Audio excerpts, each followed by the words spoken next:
buenas tardes. Ante todo, agradecer al público que nos esté dedicando su tiempo esta tarde y agradecer, por supuesto, a todas las personas que vamos a componer esta mesa redonda con motivo de la cuarta semana de Acción Europea por un futuro sin Chernóbil ni Fukushima.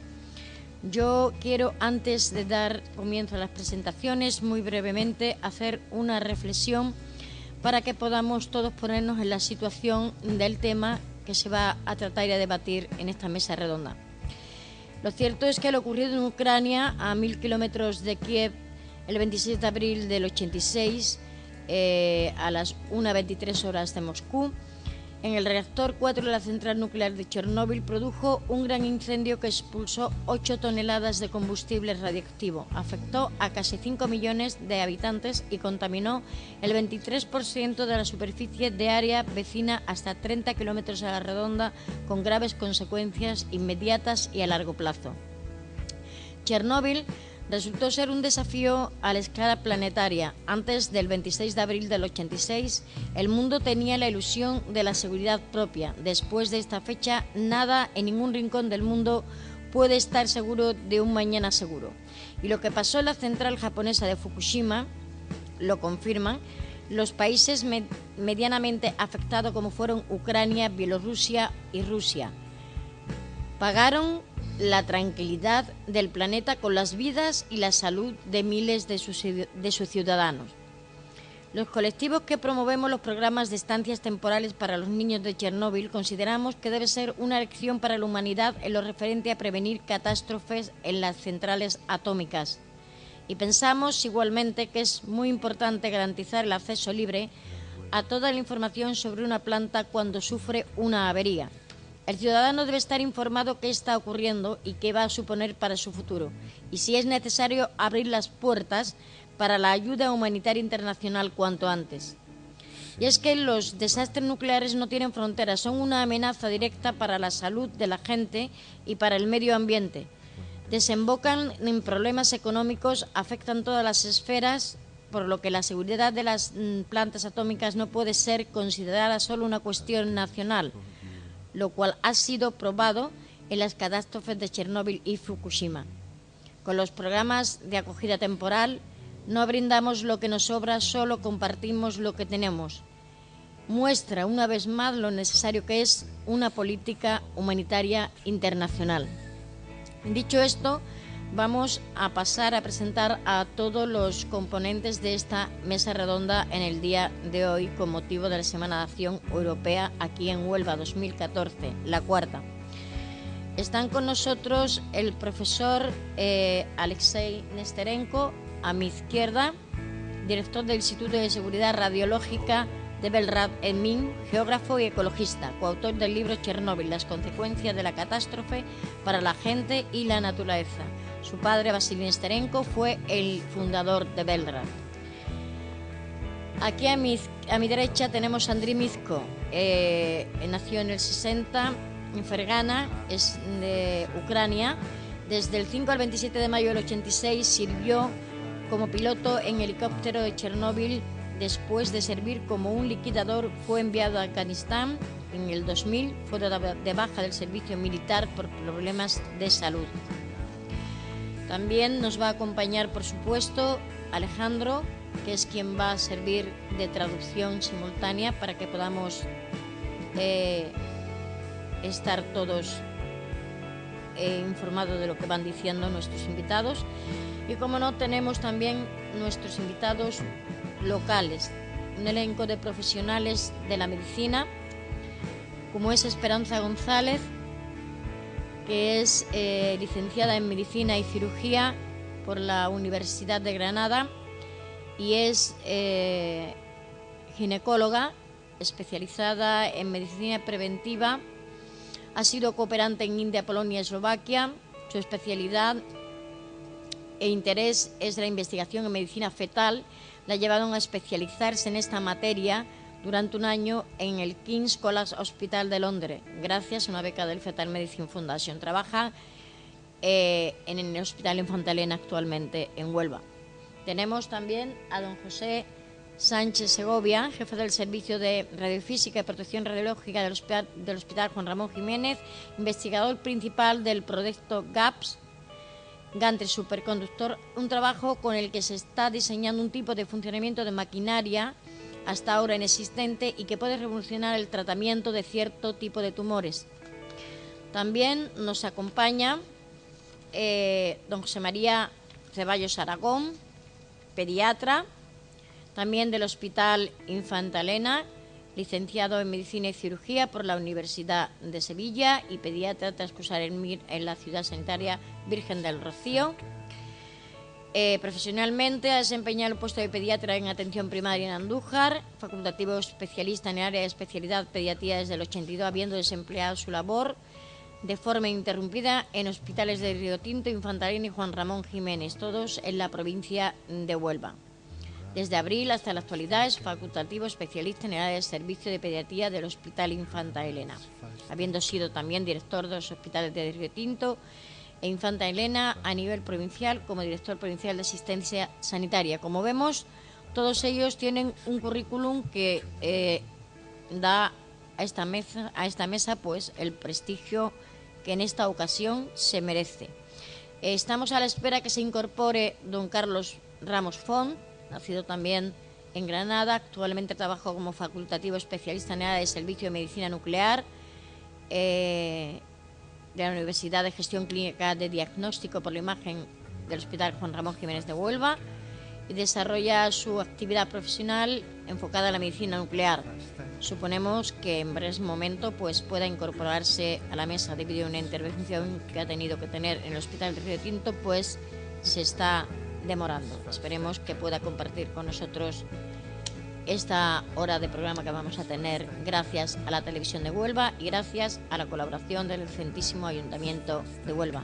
También, antes de comenzar, quiero dar las gracias a la Concejalía de Cultura, que siempre está a nuestra disposición, a la Diputación de Huelva, que es cofinanciador del programa de estancia de acogidas temporales de menores extranjeros aquí en Huelva, y también a nuestro patrocinador Innoval. Y dicho esto, yo quisiera comenzar, si a ustedes les parece bien, por el profesor Nesterenko, para que de una forma breve, porque no tenemos mucho tiempo, tenemos una hora con un intervalo de publicidad de 5 minutos, o sea, 2 bloques de 25 minutos cada uno, para que pueda explicar la situación actual de Bielorrusia en cuanto a las mediciones de radioactividad, que es a lo que se dedica el Instituto Belrad, y la seguridad en la medición de radioactividad del cuerpo humano. Yo les voy a dejar con Alexei Nesterenko. Él va a hacer una breve exposición, luego pasaremos a Andrei Mizko, que hará exactamente lo mismo, y luego ya ofreceremos la palabra a todos los invitados que tenemos para que puedan compartir, opinar, preguntar, resolver dudas. Todo lo que sea de interés para ellos probablemente será de interés también para el público que nos esté escuchando esta tarde. Bien, Alexei. Здравствуйте. Buenos días a todo el mundo. Большая честь выступать перед уважаемыми представителями медицины, El gran honor информационной безопасности. Que están presentes también los médicos que tienen alguna relación con la radiación. Постараюсь поделиться тем опытом, который приобретен нашим институтом вкратце. Que quería contar la experiencia que han adquirido durante el desarrollo y las actividades que hacen en su instituto. Но я думаю, какое-то время нам удастся отвести на вопросы, чтобы можно было получить более подробную информацию о том, что интересует сегодняшних участников. A lo mejor espere que luego da un poquito de tiempo para las preguntas. Так, наш институт был основан в 90-м году. Su instituto fue fundado el año 90. Начинали как, скажем, разработчики радиометрического оборудования, дозиметров и радиометров. La principal actividad fue al principio el desarrollo de los dosímetros, aparatos que miden la radiación. Затем была создана сеть так называемых общественных лабораторий на Luego определенных территориях. Luego fue creado la red de los laboratorios en los territorios contaminados. В лучшие времена их было 370 по всей республике. En los mejores tiempos fue 370 laboratorios por todo el país. В этих лабораториях население могло бесплатно измерить продукты и получить консультации. En aquellos laboratorios la población podría medir los niveles de radiación de los alimentos de consumo. Следующим этапом стало проведение измерений на спектрометрах излучения человека. Luego el siguiente etapa fue el invento del espectrómetro, que es un aparato que mide la radiación, el contenido de radionucleidos en los cuerpos humanos. В настоящий момент у нас функционирует 7 таких установок. Ahora funcionan siete instalaciones como esa. И проведено около 460 тысяч измерений. Y ya han hecho más de 460.000 mediciones. Вот, проводятся измерения по цезию 137 и калию 40. Цезий 137 и калий 40. Sobre todo hablan de los elementos como el cesio 137 y calio 40. y calio 40. Лаборатория аттестована на соответствие международным стандартам. El laboratorio tiene comprobado toda la documentación de los estándares europeos, estándares internacionales. Проводится, называется интеркалибровка, так и будет, с другими лабораториями международными. Нет, это проверка соответствия оборудования на определенных образцах. Интеркалибровка просто. También hacer intercalibrio, lo que se llama, que es el cambio entre los laboratorios, el cambio de información entre otros laboratorios e institutos independientes, y acreditan los aparatos de medición, los que acreditan los aparatos de medición. Кроме этого, существует лаборатория по измерению продуктов питания и сырья. También tiene laboratorios donde miden la radiación de los alimentos de consumo. Там проводятся измерения по цезию 137 и стронцию 90. Ahí miden los niveles de cesio 137 y estroncio 90. Вот. Ну, кроме этого, он занимается радиационной защитой детей, институт, посредством применения энтеросорбентов, так и будет, энтеросорбенты. También se dedican mucho tiempo a la protección radiológica de los niños a través de enteroabsorbentes, В частности, пектин. Incluyendo la pectina. Вот. Организация оздоровления детей. Dedican una parte de su actividad a la organización del saneamiento de los niños bielorrusos al extranjero. Анализ полученных научных результатов. El análisis de los resultados adquiridos durante las investigaciones con los niños bielorrusos. Ну, в том числе есть и некоторые публикации, в том числе и в международно признанных журналах научных. También tienen algunas publicaciones en unas revistas prestigiosas científicas internacionales. Вот. Что касается таких, ну, с чем бы хотелось с вами поделиться. Lo que se refiere del tema, quería hablar de un tema con vosotros, con los profesionales de medicina. Значит, по цифрам максимальная, будем так говорить, максимальная цифра, которая была измерена у ребенка в Беларуси, вот на вот этом кресле СИЧ, нами. La cifra máxima de radiación que fue medida en el sillón que mide la radiación en los cuerpos humanos es она была 7200 беккерелей на килограмм. Es 7200 becquereles por kilo. Вот. В среднем как бы получается, что в настоящий момент у большинства детей более, ну, скажем, находится в пределах от 50 до 150 беккерелей на килограмм. Por medio, dice, en medio, el nivel medio de radiación en los niños bielorrusos es de 50 a 150 becquereles por kilo. Кроме того, нами была выяснена очень интересная закономерность, которая, я думаю, привлечет ваше внимание. Además de eso, que han hecho una investigación y los resultados tienen que vosotros os tiene que interesar.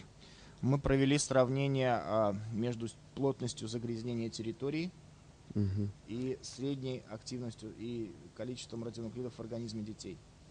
Плотностью загрязнения территории? Плотность загрязнения территории и активностью детей. Ну, сколько у них радионуклидов в организме. Que han hecho la comparación entre la densidad de la contaminación de territorios contaminados con los niveles de radiación que tienen los niños. Во всем мире, в том числе и в Беларуси, радиационная защита строится как раз по принципу плотности загрязнения населения, по плотности загрязнения территорий. En todo el mundo, lo que se refiere a la seguridad radiológica se basa en la densidad de la contaminación de los territorios. И, к сожалению, наше исследование, мы провели исследование в 220 населенных пунктах Беларуси. Han hecho investigaciones en 220 pueblos de Bielorrusia. И это исследование показало отсутствие прямой зависимости между загрязнением, ну, будем говорить, территории Земли и содержанием радионуклидов в организме. Después de la investigación hicieron conclusiones y los resultados fueron los siguientes, que no había relación entre lo que se refiere a los territorios contaminados y el contenido de radionucleidos en los cuerpos de los niños. По нашему мнению, оказалось, что самым главным аспектом является, будем так говорить, наличие питательных веществ в почве. Питательных веществ в почве? Это что? Да, богатство почвы. Повтори еще раз. Это, этого соответствия нету, потому что как бы самым главным является не содержание радионуклидов в почве, а сколько в почве полезных веществ. Dice que lo más importante, dice que no es el contenido de radionucleidos en la Tierra, sino el contenido de elementos útiles en la Tierra. То есть получается, что если в почве нету большого количества питательных веществ, то в растениях переходит гораздо больше радионуклидов, даже если невысокая плотность загрязнения. Dice, si hablamos de la densidad de la contaminación de las tierras, quiere decir que si la tierra no tiene, si la tierra no es fértil, entonces a las plantas lo que se crece ahí en la tierra pasan todavía más radiación a las plantas. Si tuviera, pues nada. Вот, и в настоящее время более 80% дозы ребенка, в частности, формируется за счет местных продуктов питания. Más de 80% de la dosis de radiación se forma por causa de los alimentos autóctonos los alimentos de consumo autóctonos de los territorios. К примеру, в прошлом году нами были измерены грибы. El año pasado me dieron una pequeña cantidad de las setas. Сухие грибы, которые обычно в семьях заготавливают на зиму. Las setas secas, lo que suelen las familias guardar para comérselo luego en el invierno. Их активность была 170 тысяч беккерелей на килограмм. las setas esas que han medido tuvieron la dosis de 170 becquereles por kilo. 170.000 becquereles por kilo. 170.000. Поэтому мы считаем, что как бы, концепция работы нашего института, мы пытаемся свести к минимуму вот это радиационное воздействие даже малых доз. La actividad del instituto tiene en cuenta y quieren minimizar de... Свести к минимуму последствия. Quieren minimizar las secuencias de la catástrofe y de la dosis pequeña, de la influencia de la radiación en dosis pequeña. Для этого используется не только пектин, используется активная работа с детьми. No solamente utilizamos la pectina y también trabajamos mucho con los niños. Кулинарная обработка продуктов. Hacemos un tratamiento de los alimentos en la cocina. Например, молоко, которое загрязнено, достаточно его пропустить через сепаратор, превратить в сливки. Por ejemplo, la leche que está contaminada lo pasan por el separador. И таким образом уже удается избавиться примерно от 60% радионуклидов. Lo pasan por el separador para sacar la nata y de esa manera 60% de la radiación se quita de la leche. Вот. Ну, кроме этого, те же грибы, мясо там их можно замачивать в соленой воде с добавлением уксуса, что тоже помогает вывести какое-то количество радионуклидов. También se puede cubrir carne o setas, por ejemplo, en una mezcla de agua con vinagre y de esa manera se quita también una parte de radiación. Ну, безусловно, наш институт он очень маленький, мы не в состоянии охватить как бы всех, кто нуждается в этой помощи. Sin duda alguna, su instituto es una entidad bastante pequeña y no puede cubrir todas las necesidades. Не все районы Беларуси, как бы начальство на уровне районов идет нам навстречу и хочет как бы сотрудничать с нами. No todas las autoridades de las provincias quieren ayudarles. Вот, ну, в силу просто страха, будем так говорить, страха наказания вышестоящих органов. Por el miedo de las autoridades superiores. Ну, а на загрязненных территориях надо сказать, что проживает примерно 2 миллиона человек в настоящий момент, из них 200 тысяч детей. En los territorios contaminados actualmente viven más de 2 millones de personas, entre ellos 200.000 niños. В то же самое время на севере Беларуси, на тех территориях, которые относятся к чистым, нами были зафиксированы. También dice que en los territorios que no están contaminados, que están al norte del país, которые относятся к чистым, были зафиксированы как бы уровни, сопоставимые, например, с Гомелем. En los territorios ahí en el norte del país que se consideran no contaminados, fueron registrados los resultados como en las zonas contaminadas de Gomel. То есть продукты более грязные идут в чистые области, а более чистые в грязные. De esa manera quiere decir que los alimentos, los que están más contaminados, viajan a los territorios que no son contaminados. Y pasa exactamente también al revés. De los territorios no contaminados viajan a los territorios contaminados. Таким образом, всю Беларусь можно отнести как бы к территории, которая подпадает под влияние малых доз. De esa manera se puede considerar que en todos los territorios la gente puede coger una dosis pequeña de radiación. Bien, pues ya hemos escuchado al doctor Alexei Nesterenko. Tenemos ya muy poquitos minutos. Vamos a dar paso a unos minutitos de publicidad. Pero antes quería que el público que nos está escuchando pues supiera que estas jornadas aquí en Huelva las organiza las asociaciones de niños de acogida ASNIA y Sanicher, cuyos presidentes también se encuentran en la mesa. Fernando Velo Camacho es el presidente de ASNIA y José Félix González Muñiz es el presidente de Sanicher. Una servidora pues es la secretaria de la Asociación de Huelva y de la Federación Nacional. Vamos a hacer unos minutitos de pausa para dar paso a la publicidad y vamos a continuar con este interesante debate que nos ofrecemos hoy en este programa que le hemos llamado Los hijos de Chernóbil. Gracias. Sigan ahí que continuamos con vosotros.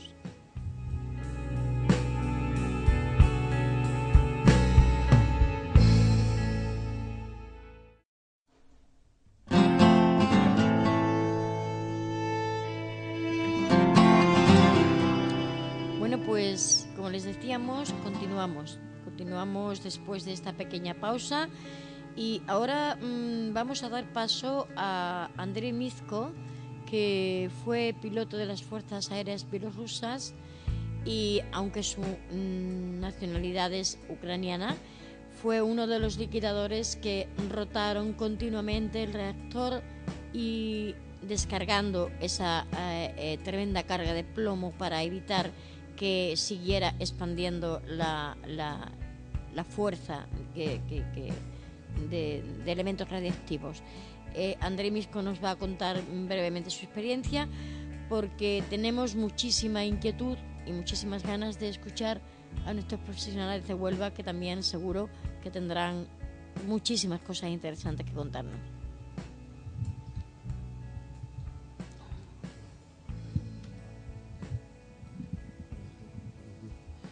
Добрый день. Buenos días. Спасибо, что пригласили меня на эту конференцию. Muchas gracias por invitarle a esa mesa redonda. В 1986 году мне было 26 лет. En el año 1986 tenía 26 años. Я был лейтенантом военно-воздушных сил. Fue el oficial de las Fuerzas Aéreas. Летал на вертолете Ми-6. El piloto del helicóptero Mi-7. Наша группа находилась, которая из 8 экипажей Ми-6, находилась там 22 дня. Su grupo de 8 helicópteros estaban en Chernóbil apagando el fuego durante 22 días. Мы выполняли там полеты по перевозке и доставке различных грузов в 30-километровую зону. El objetivo principal fue transportar la carga en el territorio de 30 kilómetros de radio alrededor del reactor. А также выполняли полеты на реактор для сброса груза. Это был свинец с площадки, которая находилась в 12 километрах от реактора. También hacían vuelos sobre el reactor para tirar una carga de plomo por encima del reactor y la base su base de donde se despegaba el helicóptero se encontraba a 12 kilómetros del reactor. Это основные задачи, которые мы там выполняли. Esos son los objetivos principales que han ejecutado. После этого мы прибыли к себе в часть, где на следующий день нас отправили в госпиталь на обследование. Luego regresaron a la base principal, donde les mandaron a un hospital. Нас обследовали 2 недели.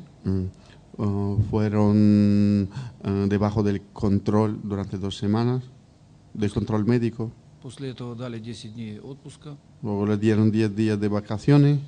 И через 3 месяца я убыл в составе эскадрильи в Афганистан. Y dentro de 3 meses ya fue enviado a Afganistán. Это очень вкратце я вам рассказал о той работе, которую мы там выполняли. Eso ha sido muy brevemente, como estamos limitados en el tiempo, él ha contado su trabajo de ahí.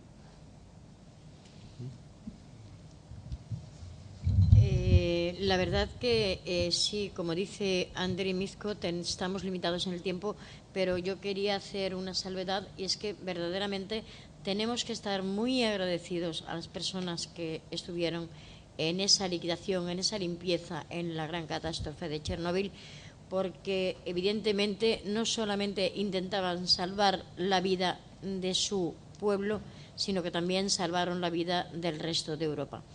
Y dicho esto, pues ya vamos a abrir un debate donde todos los componentes de la mesa pues tendrán algo que decir, preguntar o manifestar. Y bueno, pues que tome la palabra quien primero lo desee. Bien. Al parecer va a ser José Sánchez quien primero va a tomar la palabra. Yo lo primero que quiero es agradeceros vuestra invitación, porque por mi trabajo veo el tema de la radiación desde otro punto de vista, ¿no? Recuerdo que en el último congreso de la Sociedad Española de Física Médica que tuvimos, pues hubo una charla coloquio que decía las radiaciones tan malas, tan buenas, ¿no? Es indudable que las radiaciones tienen un efecto indeseable y yo creo que Chernóbil junto con Fukushima es la mejor prueba, pero Chernóbil mucho más y ahora explicaré por qué, ¿no? Y por otro lado, pues nosotros gracias a las radiaciones curamos enfermedades, ¿no? Las diagnosticamos y las curamos, ¿no? Dentro del ambiente hospitalario, ¿no? Con lo cual, de alguna manera, me gustaría que el público que nos escucha pues viese esa doble vertiente, ¿no? No siempre las radiaciones son malas y lo que sí es cierto es que debe haber unas medidas controladas para cada uno de sus usos, ¿no? Tanto en la medicina como en las centrales nucleares, ¿no? Y a veces ese es el problema, de que por intereses económicos, sobre todo en centrales nucleares capaces, perdón, si quieres traducir. Sí, brevemente, pues que Alejandro traduzca. En centrales nucleares muchas veces por intereses económicos no se guardan todas las medidas de seguridad que debiera haber, ¿no? Y es el caso más claro fue Fukushima, ¿no? O sea, la central nuclear de Fukushima, además de encontrarse con una ola de 20 metros de altura, con un tsunami que es difícilmente previsible, estaba apercibida por la IEA, que es el organismo internacional de la energía atómica, 3 veces, y sin embargo, pues Japón, a pesar de ser un país rico, pues no hizo caso omiso de los apercibimientos que tenía, ¿no? Por ejemplo, por poner un ejemplo, en España Garoña está cerrada por un apercibimiento del Consejo de Seguridad Nuclear, ¿no? O sea, ni siquiera un organismo internacional, sino un organismo local, como es el Consejo de Seguridad Nuclear, aunque sigue directiva de organismos internacionales, ¿no? Pero en el caso de Chernóbil, digo, porque pienso que es una tragedia todavía mayor, ¿no? Y es, primero, se encontró en unas circunstancias sociopolíticas, que era la Guerra Fría, donde no hubo ayuda internacional ninguna. O sea que fue Rusia, en aquel tiempo la URSS, la que tuvo que poner todo el personal. Tenemos aquí un caso de una persona que se jugó literalmente su vida por intentar que el reactor dejara de hacer esas emisiones. Pero en el momento actual sabemos, y hay un apercibimiento de la IEA, que el reactor está cubierto de hormigón, tiene una cizalladura bastante importante y ningún país occidental, ni siquiera la Europa rica, se está preocupando por atajar esa medida.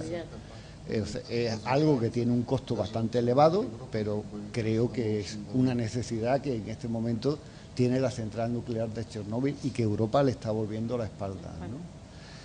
Por otro lado, escuchando al profesor Nesterenko, ¿no? Pues yo llego fundamentalmente a 2 conclusiones, ¿no? Bueno, también he leído sus artículos, he leído unos cuantos artículos publicados. La revista Clinical Oncology pues ha dedicado un capítulo entero a las consecuencias de Chernóbil 25 años después, ¿no? Y yo, escuchándolo a él, me da muchísima vergüenza decirlo como país más o menos desarrollado, ¿no? Pero o sea, lo que está ocurriendo ahora mismo en Bielorrusia, si hubiese una conciencia social importante entre el mundo más rico y el mundo más pobre, sería evitable. O sea, la máxima contaminación que reciben los bielorrusos es por los alimentos. O sea, ellos no tienen más remedio que comer los productos que siembran en su tierra, ¿no? Ahí, es verdad, no ha dicho los niveles de cesio, de potasio 40 y de estroncio que han encontrado, pero bueno, más o menos lo sé. En los alimentos se recibe una cantidad de 170 kilobecquerelios por kilogramo. El límite de dosis en los países desarrollados, por ejemplo en el nuestro, para esto es de 1 becquerelio por gramo, es decir, están del orden de 170 veces el nivel permitido en los alimentos y en el agua, ¿no? Pero nadie toma conciencia. ¿Quién toma conciencia? Pues fundaciones como vosotros, ¿no? O sea,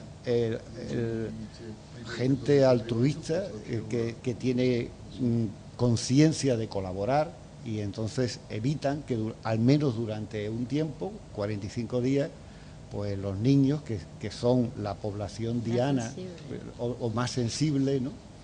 Pues tomen otros alimentos que no estén contaminados, ¿no? Luego, el problema es social, el problema no es que hubo un accidente y nada más, ¿no? El problema es que después de ese accidente hemos abandonado por completo Bielorrusia. ¿Por qué?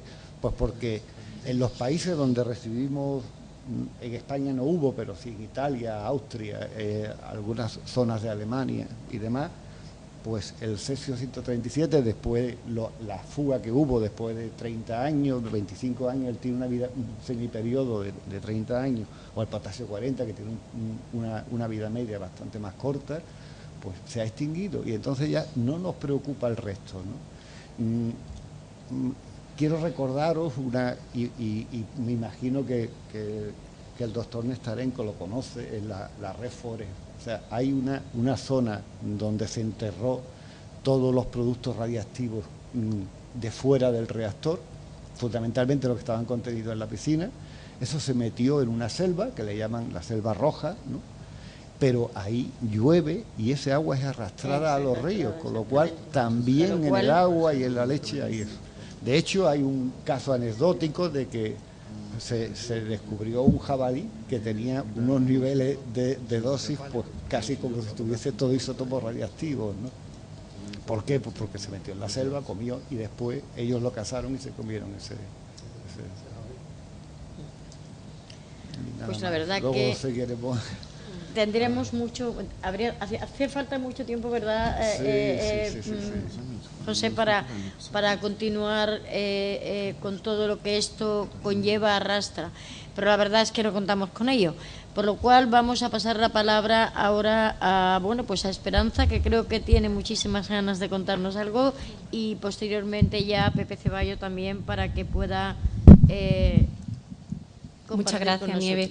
Pues gracias por invitarnos a esta mesa redonda. Ha sido de verdad un privilegio contar aquí con el señor Nestarenko, con Andrei, y conocer su experiencia de primera mano, porque como bien ha denunciado el señor Nestarenko, verdaderamente se percibe una dificultad desde las autoridades, desde tanto las instituciones internacionales encargadas de velar por la seguridad nuclear, los gobiernos, un oscurantismo, una falta de colaboración que resulta difícil, aparte por las dificultades de los ciclos naturales, saber exactamente la exposición a la radiactividad que tienen, desde nuestro punto de vista, nuestro interés son los niños y las embarazadas, que son el futuro.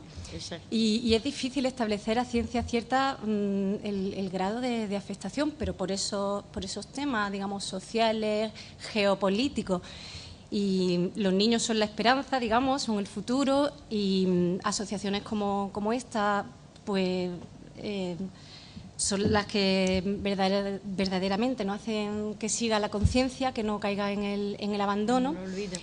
Y para las mujeres en edad reproductiva, que digamos que es el tema que más me concierne, pues tienen que tener muy presente que hay una semana en el feto, que eso está bien establecido durante la organogénesis, que son más vulnerables a la acción de las radiaciones ionizantes entre las semanas 2 y 7 de embarazo, y gracias a la labor del señor Nesterenko, los institutos de protección radiofísica, la medición en alimentos, en ese periodo tienen que intentar extremar las precauciones, evitar los alimentos más contaminados, aunque eso en ocasiones por motivos económicos es difícil, y contar con las herramientas de diagnóstico prenatal, que actualmente las tendencias son a adelantar cada vez más hasta la semana 12.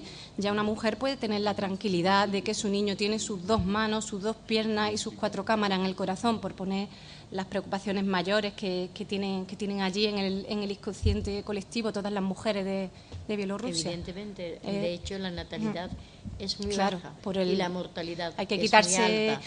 Yo creo que hay que sobrevivir, hay que dar un paso adelante, ¿no?, pero teniendo presente los riesgos, pero también sabiendo en qué periodo son más vulnerables, en qué periodo pueden protegerse y siguiendo en plan constructivo. Muy bien, muchísimas gracias, Esperanza. Ahora pues damos la palabra a Pepe Ceballos, que también Muchas gracias. algo que Yo decirnos. no quería reiterar lo que ya han dicho mis compañeros anteriormente, pero Chernóbil fue una catástrofe global, la más importante que ha habido en el uso civil de la energía nuclear. Y lo que no debiéramos jamás olvidar, eso sería el daño más grave que habría, el no olvidar esta catástrofe, pues nos debe de empezar a conocer el impacto de la radiación agudo. Todo el mundo lo sabe. O sea, cuando aquello ocurrió, cuando aquello reventó, pues unos efectos agudos que mataron a muchas personas, no demasiadas, pero las que estaban allí en el entorno inmediato.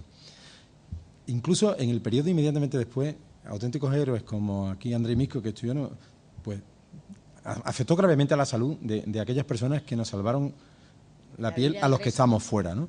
Ahí y en Fukushima, son auténticos héroes. Pero luego vienen los efectos crónicos, y los efectos crónicos, ¿qué ocurre? Los efectos crónicos se van diluyendo en el tiempo y hay un efecto tardío de la dosis más pequeña de radiación, que es acumulativa en el tiempo. Esa, desgraciadamente, uno se acuerda de Santa Bárbara cuando truena. Si nosotros no tenemos una central nuclear al lado, si no tenemos un polo químico, deja de preocuparnos. Y institutos como el instituto en donde trabaja el profesor Nesterenko han hecho verdadero trabajo de investigación nunca bien conocido fuera, y que han permitido, pues a lo mejor con medidas de escaso impacto económico, pero ha sido pues productos que no están considerados medicamentos, como es el uso de la pectina o tratamientos de los alimentos contaminados, porque allí o comen lo que tienen o no tienen otra cosa.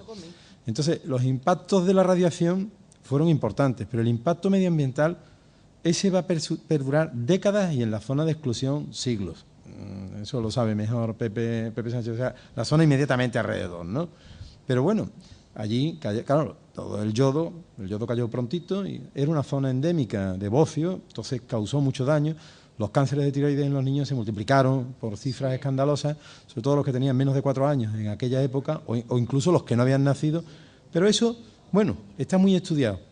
Ahora, los tumores sólidos, los efectos que no son cánceres, los efectos tardíos de la radiación, gracias a institutos como el de Nesterenko, están siendo estudiados, ¿no?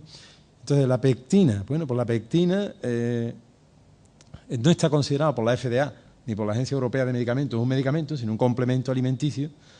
No tienen los mismos requisitos de estudio y, al fin y al cabo, se sabe que es un quelante, al menos aunque no se absorbe de gran cantidad de metales y de radionúclidos que están ahí. No solo para efectos radiactivos, sino para el plomo y otras sustancias. Pues si no fuera porque hay personas como él que lo están estudiando, probablemente no se estudiaría en otros sitios. El tratamiento de alimentos como la leche, que es imprescindible, pues tendrán que utilizarlo. Ese es el fundamento que tiene el que después otras asociaciones como la vuestra u otras que hay extendidas en toda España y Europa, los niños que nos vienen son niños entre 7 y 17 años, sanos, que vienen voluntariamente. Entonces, los pediatras no podemos estudiar los efectos de Chernóbil en esa población que está sesgada. Vienen los que están bien. Pero aunque son los que están bien, sabemos que entre la ida y la vuelta tienen una notable mejoría de su carga radiactiva, gracias a los instrumentos de medida que montó este señor, ¿no? y sus equipos. Porque, claro, La epidemiología es una ciencia que roza la parte médica, roza la parte biosanitaria y la parte sociológica. Y eso requiere mucho apoyo institucional. Y eso muchas veces se pierde. Es muy difícil. Se pierde. Entonces, ¿cómo medimos el impacto? Primero teniendo instrumentos de medida. Y los instrumentos de medida hubo personas como este instituto que tuvieron que montarlos. Y como él ha dicho, instrumentos que han de ser validados, que han de ser homogeneizados, porque muchos de los estudios hechos desde distintos países del entorno, porque Chernóbil estaba en una encrucijada que mientras era la URSS, pero ahora Bielorrusia, Ucrania. Pero creo que la primera señal de alarma de Chernóbil la dieron los suecos al día siguiente, antes de que el gobierno ruso dijera que aquí ha pasado algo gordo. Y ni siquiera se preocuparon de los que estaban allí intentando apagar aquello y muchas veces incrementando el daño. Luego han puesto instrumentos de medida. Luego, pues están haciendo un trabajo ímprobo de ver cómo evoluciona la contaminación en la cadena trófica, en los alimentos. Y claro, es que los cánceres de tiroides no se dieron allí, ni al mes, ni a los 2 meses, sino que han ido en incremento en los años posteriores y todavía en las últimas estadísticas todavía se están dando en mayor proporción que en otros sitios y en cifras muy, muy diferentes, ¿no? Bueno, pues eso por un lado, agradecer el trabajo de personas como Nesterenko, de personas como Misko, que es que fueron en el entorno inmediato, pero después, claro, agradecer también a las asociaciones que a estos que vienen aquí sanos nos permiten conocer y alimentar el recuerdo, porque una consecuencia grave sería que nos olvidáramos de esto. Chernóbil y Fukushima nos debe de hacer aprender, y aprender gracias a los que lo estudian, nada más. Muchísimas gracias. Bueno, pues esta ha sido esta mesa redonda que se ha organizado para celebrar la 4ª Semana de Acción Europea de Chernóbil y Fukushima, después de Chernóbil y Fukushima. Después, esta es una palabra que nos tiene que quedar muy grabada, pero que no debemos de olvidar. Es una catástrofe del pasado, pero que sigue presente en el futuro, como bien nos han manifestado todos los profesionales que están en esta mesa. Nosotros, por supuesto, agradecerles la colaboración prestada. De todo corazón, muchísimas gracias.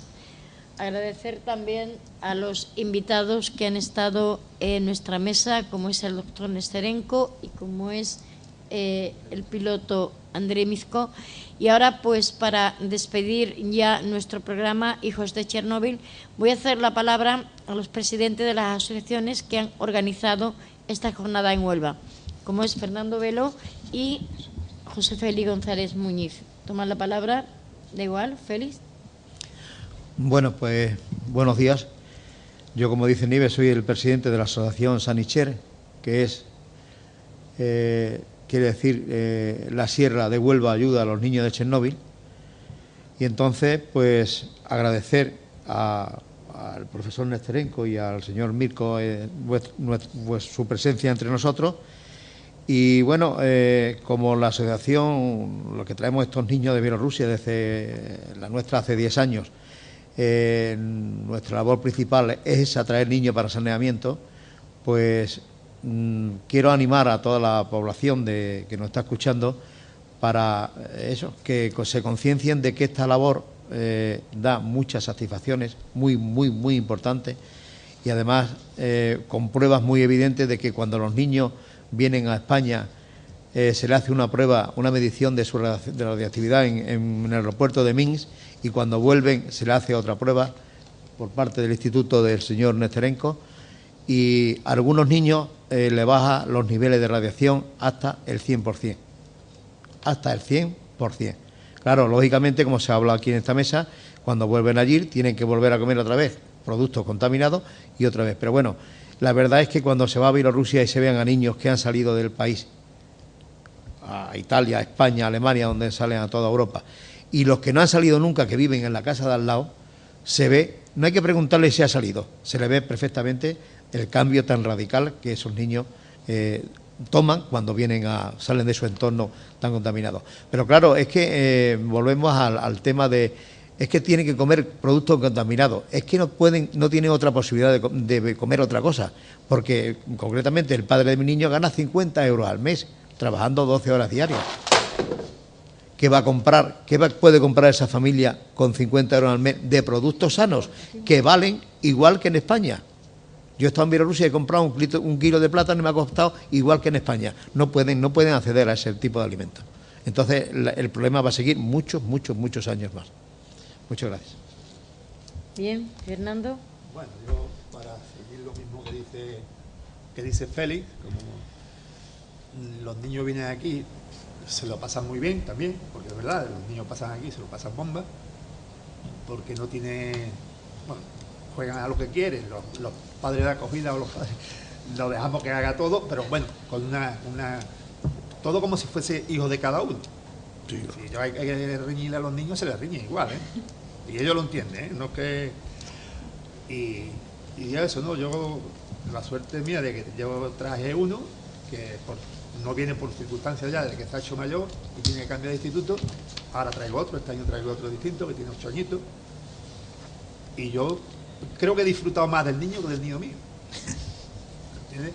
Entonces eso es una de las cosas. Y cada vez que se va, un año que yo fui a ver a la familia de él, pues la madre decía que nosotros qué le dábamos al niño, porque iba nuevo, iba con 6 o 7 kilitos de más de lo como venía, no de más de pesos más, y que llevaba unos colores que esos colores ni pintados lo tienen allí, ¿no? Entonces la satisfacción que coge también los padres de acogida es muy grande y muy buena, aparte del bien que le hacemos a esos niños. Verdad es, como dice Félix, que nosotros estamos apuntados a todas las familias que quieran acogerse a esta acción o a traer niños.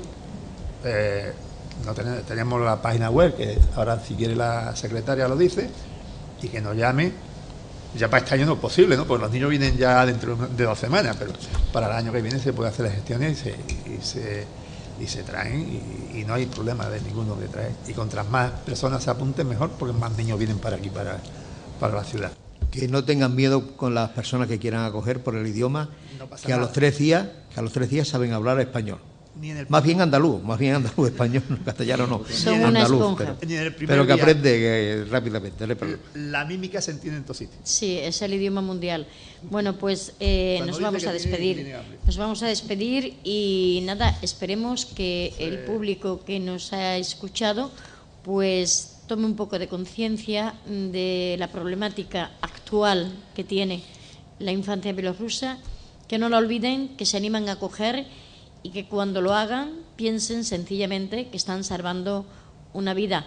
Y ahora ya, si me permiten un minuto, ha caído en mis manos aquí algo que ha compuesto un amigo nuestro, y que es la despedida que un liquidador se hace cuando está en ese momento de apagar ese reactor, y dice algo como: el hielo no debería fundirse así. Tenía en mi mente despedirme porque siento el calor y no hay vuelta atrás. Lo haré por vosotros, tal vez por nosotros, pensando que la vida que viví en este lugar, ahora veo que los árboles están cayendo, con la esperanza de que cuando volvamos a crecer y vuelvan a crecer de nuevo, pues me recordéis. No me paréis porque no puedo parar ahora. Tengo mis manos congeladas y tengo un calor nuclear y no puedo parar. Estoy corriendo tan rápido como puedo, pero el calor nuclear está a punto de explotar esta noche. Ese es el pensamiento de un liquidador cuando está sellando ya el reactor y piensa que no va a volver a su casa. Bueno, pues como lo he dicho, esperemos que hayan pasado un rato agradable con nosotros. Lo hemos intentado, todos los que estamos en la mesa, pero sobre todo concienciar a la población. Por favor, no olviden la infancia de Chernóbil. Están salvando una vida si acogen a un niño. Muchísimas gracias. Buenas tardes.